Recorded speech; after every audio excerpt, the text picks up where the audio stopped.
The silhouette of a moving cat wavered across the moonlight, and turning my head to watch it, I saw that I was not alone. 50 feet away, a figure had emerged from the shadow of my neighbor's mansion and was standing with his hands in his pockets regarding the silver pepper of the stars. Something in his leisurely movements and the secure position of his feet upon the lawn suggested that it was Mr. Gatsby himself, come out to determine what share was his of our local heavens. So recalls Nick Carraway, the narrator of The Great Gatsby, who described the main setting of the novel as one of the strangest communities in North America. It was on that slender, riotous island which extends itself due east of New York, and where there are, among other natural curiosities, two unusual formations of land. 20 miles from the city, a pair of enormous eggs, identical in contour and separated only by a courtesy bay, jut out into the most domesticated body of salt water in the Western Hemisphere, the great wet barnyard of Long Island Sound. They are not perfect ovals. Like the egg in the Columbus story, they are both crushed flat at the contact end, but their physical resemblance must be a source of perpetual confusion to the gulls that fly overhead. To the wingless, a more arresting phenomenon is their dissimilarity in every particular except shape and size.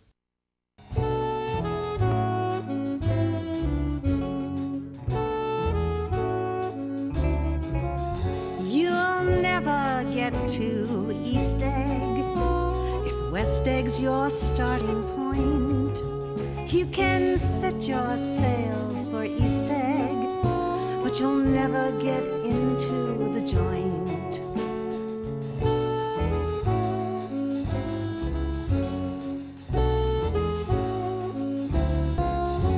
You'll never get to East Egg, not if you beg, cower, or cry.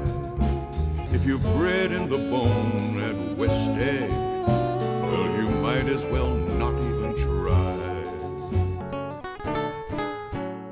the distinction between the old money of East Egg and the nouveau riche money of West Egg may have faded since the 1920s, but the pride Great Neck takes in the Great Gatsby has certainly grown.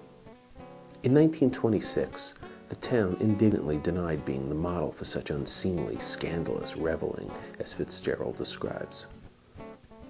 As one drives northerly, Great Neck's houses grow into mansions and then into estates. Now the town has renamed its northernmost street in J. Gatsby honor. No one has ever identified any one property as the definitive model for Gatsby's house or Daisy Buchanan's house, though a casual drive on a summer's day through Great Neck or Manhasset will soon suggest any number of likely candidates. Located just off Gatsby Lane, this well-appointed home is as likely a model for Gatsby's mansion as any in the area. Set back on a wide lawn, approached by a long driveway, with easy access to the bay for motorboating and sailing, and of course with a clear view of the even more palatial homes such as Tom Buchanan would have owned over in East Egg. If your origins are in West Egg, you better stay there until you die. You'd better stay there until you die. And properties all across both eggs have long been touted as having authentic Gatsby connections. The New York Times reported that one well-known Fitzgerald biographer misplaced the Gatsby house, and predictably, real estate agents sell it often. Realtors trying to market this particularly lush Manhasset estate in 2002 claimed it as the historical basis for Daisy Buchanan's East Egg mansion, even claiming that Fitzgerald wrote parts of the novel here while visiting his friend, newspaper editor Herbert Bayard Swope. The difficulty there is that The Great Gatsby was published in 1925 and that Herbert Bayard Swope didn't buy the property until 4 years later. Dozens of houses lining both sides of Manhasset Bay could plausibly claim some tenuous connection with The Great Gatsby, and many do.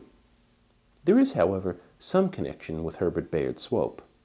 In the early 1920s, Well before buying the Manhasset property, when Fitzgerald was starting to draft The Great Gatsby, Swope was living in the Kings Point neighborhood of Great Neck, in a mansion he rented from a well-known popular playwright named Lottie Blair Parker. Swope's next-door neighbor was Fitzgerald's friend and drinking companion, Ring Lardner. According to Ring Lardner, Jr., our house in Great Neck didn't have a street number, but it was easily recognizable by the fact that it was the first house inside the village of Kings Point and had a sharply terraced lawn in front and a steep driveway. The next house overlooking the bay was the Herbert Bayard Swopeses, where weekend activity was something like that at Gatsby's. My father and Scott spent a good deal of drinking time on our north porch watching this activity, and I believe this led to the concept of Gatsby. his father, Ring Lardner Sr., once described Swope's almost continuous house party, where celebrities of the 1920s, George M. Cohan, Irving Berlin, Noel Coward, Ed Wynn, arrived by limousine, making it almost impossible for Lardner to work at times, and still more difficult to sleep. The mansion that Swope's rented burned down in the early 1940s, and the property has been converted to less grand, though still gracious, housing. Although Swope's parties may have inspired Gatsby, and the nearness of the homes across lower Manhasset Bay may have engendered the idea of Daisy's home across the bay from Gatsby's, the original Lardner and Swope homes are at the precisely wrong end of Kings Point. Fitzgerald specifies that Gatsby lives at the very tip of the egg, only 50 yards from Long Island Sound. When Gatsby takes Nick on a disconcerting drive into New York City, they're plainly starting out from a point considerably north of West Egg Village, which corresponds to the village of Great Neck, the downtown area near the train station where Fitzgerald himself lived. Nick specifies elsewhere that Gatsby had to send a station wagon to pick up his guests arriving by train, presumably because the distance is far too long to walk. Fitzgerald moved into Great Neck in the fall of 1922, renting, in the southernmost area of the town, what Zelda Fitzgerald described as our nifty little Babbitt home at Great Neck at 6 Gateway Drive. Fitzgerald wrote in a room above the garage, which was then detached from the main house. The property has been added to considerably since 1924, when the Fitzgeralds moved to France, but it is still architecturally recognizable as the Moroccan roofed stucco house, of which he wrote in How to Live on $36,000 a Year. Over our garage, a large bare room, whither I now retired with pencil, paper, and the oil stove, emerging at 5 o'clock the next afternoon with a 7,000-word story.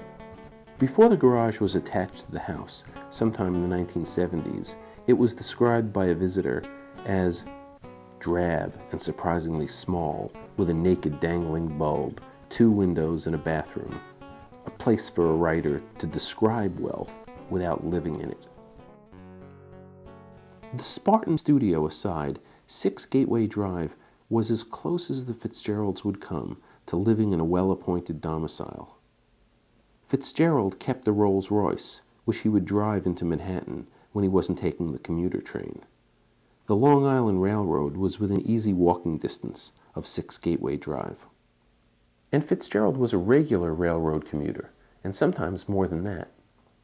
In the fall of 1923, he wrote to Maxwell Perkins that he had been coming every day to the city for the past month for rehearsals of his play, The Vegetable.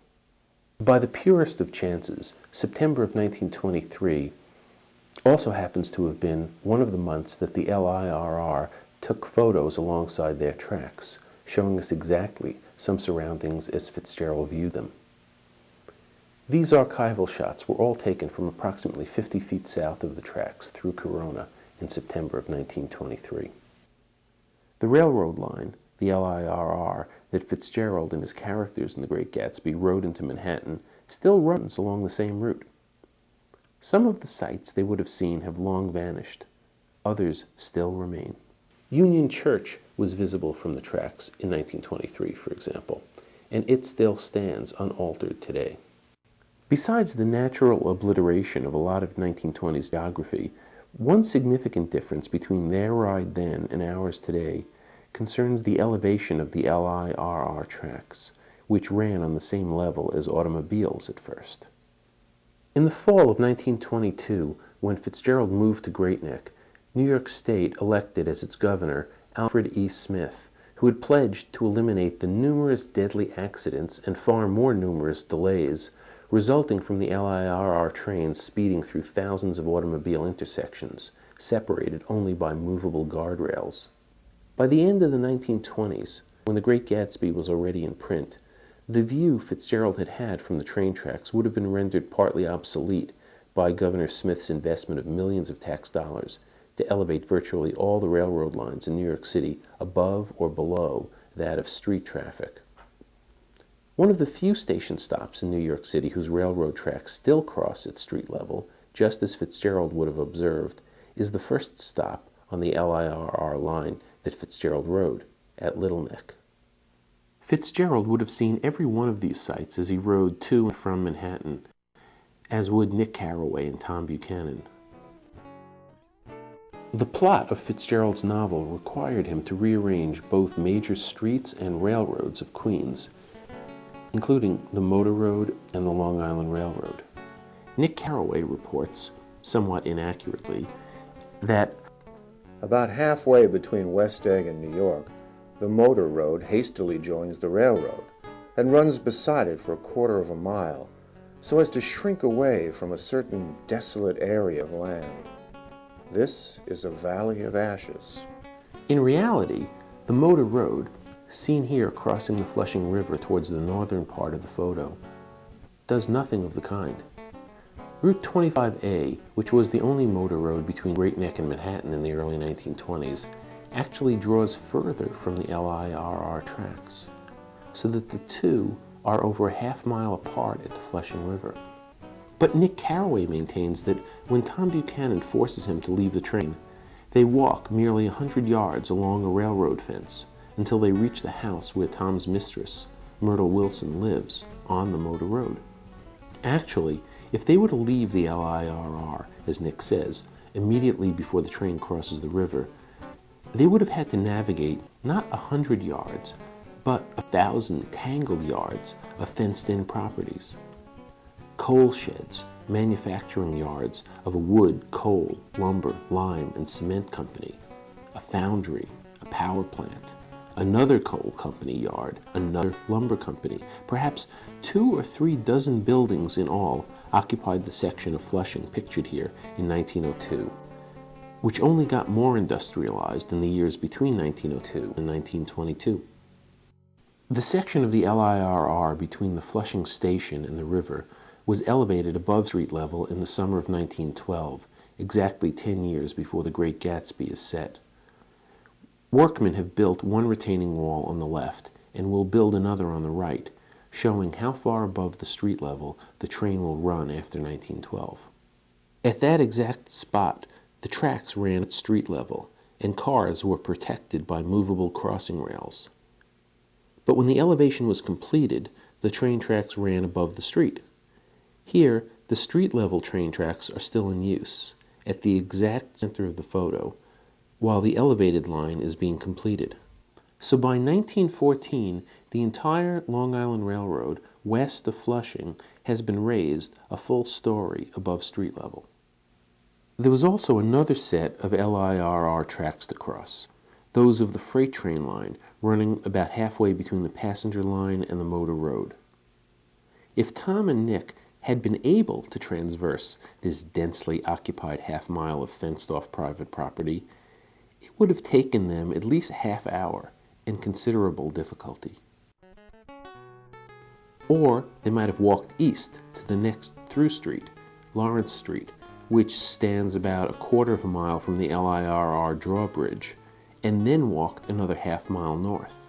For that matter, Fitzgerald could have simply had them get off the train at the station stop in Flushing and walk up Flushing's Main Street to reach the Motor Road, past the spire of St. George's Church on Main Street.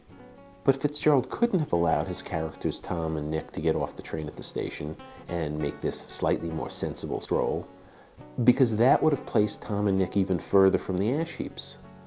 For thematic and symbolic reasons, Fitzgerald required that the doomed Wilsons live virtually next door to the ash heaps.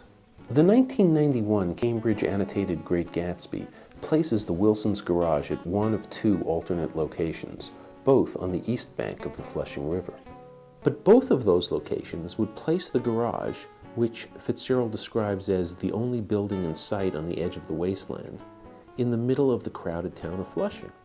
Flushing has been thriving continuously since the early 17th century.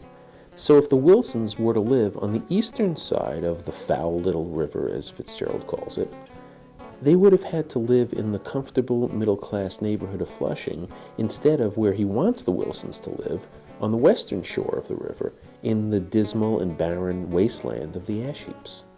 Awkward though it may be for Tom and Nick to get off the train in the middle of densely populated South Flushing, it would have been virtually impossible for Fitzgerald to have found any plausible point for them to leave the moving train after it's crossed the Flushing River, as it sped through acres of waste and ash, and then to trudge a half-mile north through the wasteland towards the motor road, which the LIRR tracks draw further and further away from. Curiously, the LIRR tracks actually cross over the motor road, about 2 miles further east of the river, and the two paths cross at a very convenient spot for Tom and Nick simply to get off the train at a scheduled stop and walk down a civilized flight of stairs to the road. But that choice would have taken them miles further from the ash heaps, so Fitzgerald clearly abandons the more plausible geography in order to place the Wilsons' home closer to the terrible ash heaps of Corona. However they reached the motor road, Tom and Nick would have still had to hoof it across the Flushing Bridge to reach the part of the road adjoining the ash heaps. By omitting that crossing and various other details of their walk, Fitzgerald's text makes it seem at points that the Wilsons live on the Flushing side of the river. But when Nick later drives with Gatsby into New York City, he spots Myrtle Wilson tending the gasoline pumps after they pass over some open water, which confirms that the Wilsons must live west of the river, in Corona, right up against the ash heaps. Even later in the novel, Fitzgerald again confirms that the Wilsons' home is on the Corona side of the river when he specifies that the ambulance that takes Myrtle Wilson to the hospital after her fatal accident has gone to Flushing, an impossible location if the accident took place in Flushing. This scene, photographed in 1925, shows exactly what Fitzgerald would have seen as he prepared to drive across the Flushing River Bridge. Advertising signs abound just before the bridge. No one has ever located an oculist in Queens named T.J. Eckelberg, or his advertising sign, perhaps Fitzgerald's most memorable symbol. But Fitzgerald certainly passed advertisements along the road, including this one, a block down the motor road from Flushing Bridge, for a Flushing realtor named T.J. Burnett. Street scenes of Northern Boulevard in Flushing in the 1920s show how far the town was from the dismal, desolated wasteland Fitzgerald describes George Wilson's garage as being in, as any driver headed from Great Neck to Manhattan would have noticed on every trip. But once a driver crosses the Flushing Bridge, the atmosphere changes radically. On the far side of the bridge, the top of a house is visible, a house Fitzgerald saw every time he approached the ash heaps along the motor road. It was a house attached to a filling station next to the ash heaps. Built in 1874 or 5 by a sea captain named Richard Sand, who operated a hotel in it for years, this house stood until the late 1930s, by which time the hotel had long since become a filling station and a garage. On the opposite side of the road, with the spire of St. George's Church across the river in Flushing visible in the background, are some truck farms selling vegetables grown on the edges of the Corona ash heaps, which are directly behind the shacks. A few years later, there are signs posted in the truck farms cautioning drivers to watch out for pedestrians. Presumably, this warning sign is not in homage to Fitzgerald's novel, whose climax comes when Myrtle Wilson is run over in precisely this spot, but because motorists approaching Flushing from New York City were tempted to speed along this desolate stretch of road known as Jackson Avenue until the 1930s, when it was renamed Northern Boulevard. As early as 1915, this section of the motor road had been considered extremely hazardous for any pedestrian tempted to wander, as Myrtle Wilson had, into the lanes of fast-moving traffic. This photograph was shot from the same vantage point, but facing in the opposite direction, towards Manhattan. The ash heaps and the marshlands are all that appear on both sides of the road, which today has been covered with multi-lane highways. The motor road where George Wilson had his small garage is now effectively de-mapped. The bridge over the Flushing River, first put up by settlers in the early 19th century, was rebuilt many times and much widened and lengthened and elevated so that the area below the approaches to the Flushing River Bridge is no longer visible. But below the multi-lane highways, successors to George Wilson's automobile business still thrive. Between Shea Stadium and the river, there are dozens, if not hundreds, of businesses just south of the old motor road devoted to automobile sales, repair, bodywork, junkyards, auto glass replacement, and the like. In the background, towards the north, a crane is clearing away some of the unusable land. On the south side of the road stretches Fitzgerald's solemn dumping ground.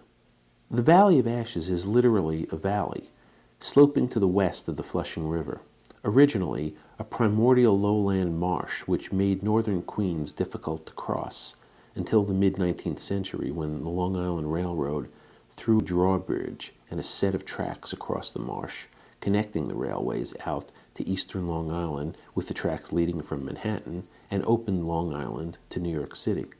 The Flushing River originally forked out into a series of small streams, creeks, and channels, which meandered through the swamplands, rendering them virtually impassable. The area outlined in white here signifies the area that was to be transformed into the current Flushing Meadows Corona Park, whose sizable recreational lakes are the result of the dredging and refilling of all these winding rivulets where the ash heaps and the lower river were turned into the fairgrounds for the 1939 World's Fair. Just before the Corona dumps were transformed into the urban parkland it is today, the lower section of the dumps seems to have grown wild again. This panoramic shot faces the river looking east towards Flushing, after the city of New York had acquired the land with an eye towards building the fairgrounds and a park, and various expressways through and around the site of the former dumps. Today, the Van Wyck Expressway covers most of the section of the lower river that has not been transformed into lakes or covered by parkland. Shadowed by the superhighway rumbling above, the lower river stagnates in a shade that might be described as radiator coolant green, so truncated by cross streets and overpasses that hardly a passerby notices it as much more than a momentary nuisance nowadays. But almost a century ago, before the First World War, there was an elaborate plan for dredging and straightening out the Flushing River with an eye towards industrial use. After World War I ended, however, the impetus to develop a new industrial seaport had faded. What remained was the tons of silt already dredged from the river, silt that was pumped and sprayed across the Corona marshes, north of the LIRR tracks. South of the LIRR tracks was the dumping ground for coal wastes, horse manure, and garbage of all sorts. As the populations of Brooklyn and Queens increased, an almost unbelievable amount of wastes from the coal furnaces was generated daily. To dispose of these ashes, as well as the tons of horse dung and other waste materials that these boroughs generated every day, a series of elaborate railroad cars brought the collected wastes to a central dumping ground here on the already polluted Corona marshes. The company known as the Brooklyn Ash Removal Company, BARC, built and rebuilt temporary train tracks to create heaps and small mountains of waste and ash here, wherever they would fit.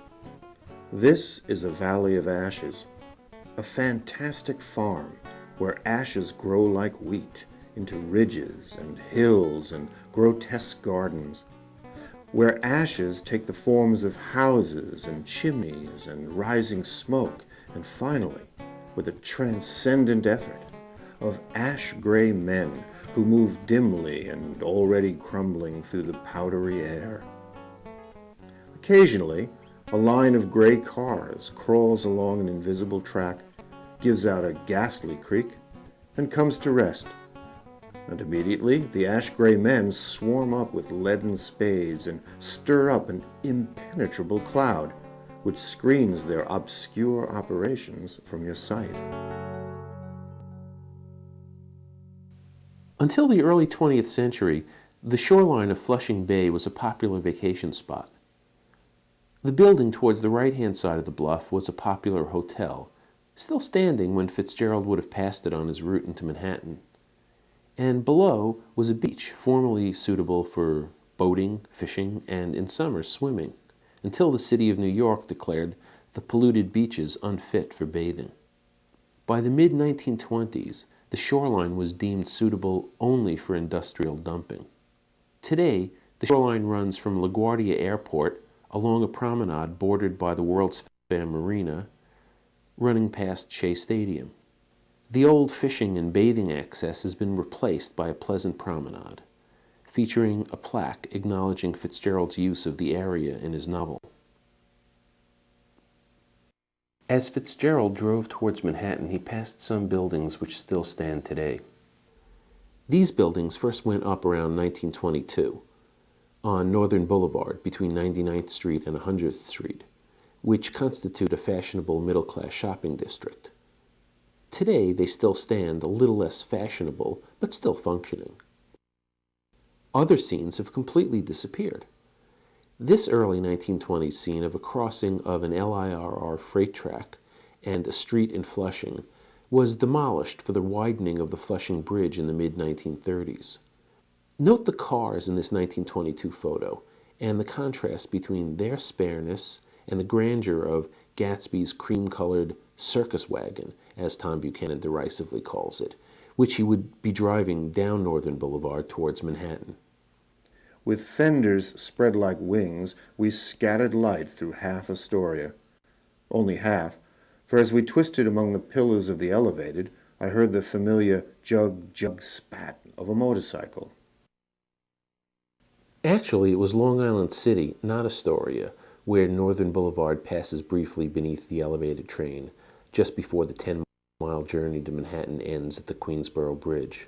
In Fitzgerald's day, the bridge stood as a monument to modern architectural genius. Nowadays, it's a somewhat dowdy relic built in 1909, but to Fitzgerald, of course, 1909 was practically yesterday, and the Queensboro Bridge opened up all of Long Island to any New Yorker who owned a car.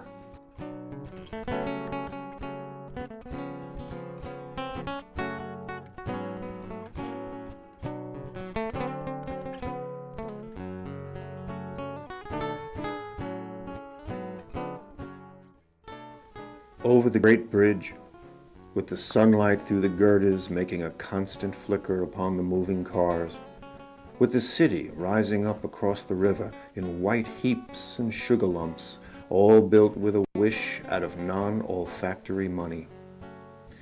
The city seen from the Queensboro Bridge is always the city seen for the first time, in its first wild promise of all the mystery and the beauty in the world. As we look on the world we've superimposed on the world Fitzgerald saw and Gatsby saw, and search it for remnants of their world, it's hard not to be reminded of Fitzgerald's closing lament for the world buried beneath Gatsby's world. The old island here that flowered once for Dutch sailors' eyes, a fresh green breast of the New World. Its vanished trees, the trees that had made way for Gatsby's house, had once pandered in whispers to the last and greatest of all human dreams.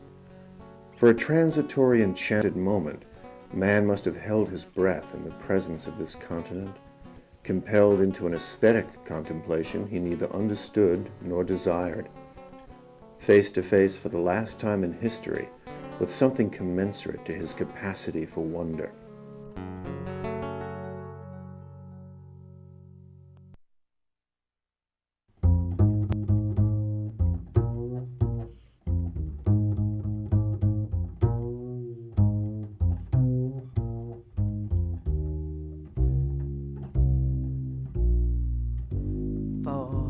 every Gatsby there's a daisy, infinitely lazy, driving him crazy with her summer smile, while he sweats the extra mile. For every Gatsby there's a daisy, juvenile and lazy, making things hazy in her southern style, while he sweats the extra mile. Gatsby, look out, you'll be better without her. Just give her up and forget all about her.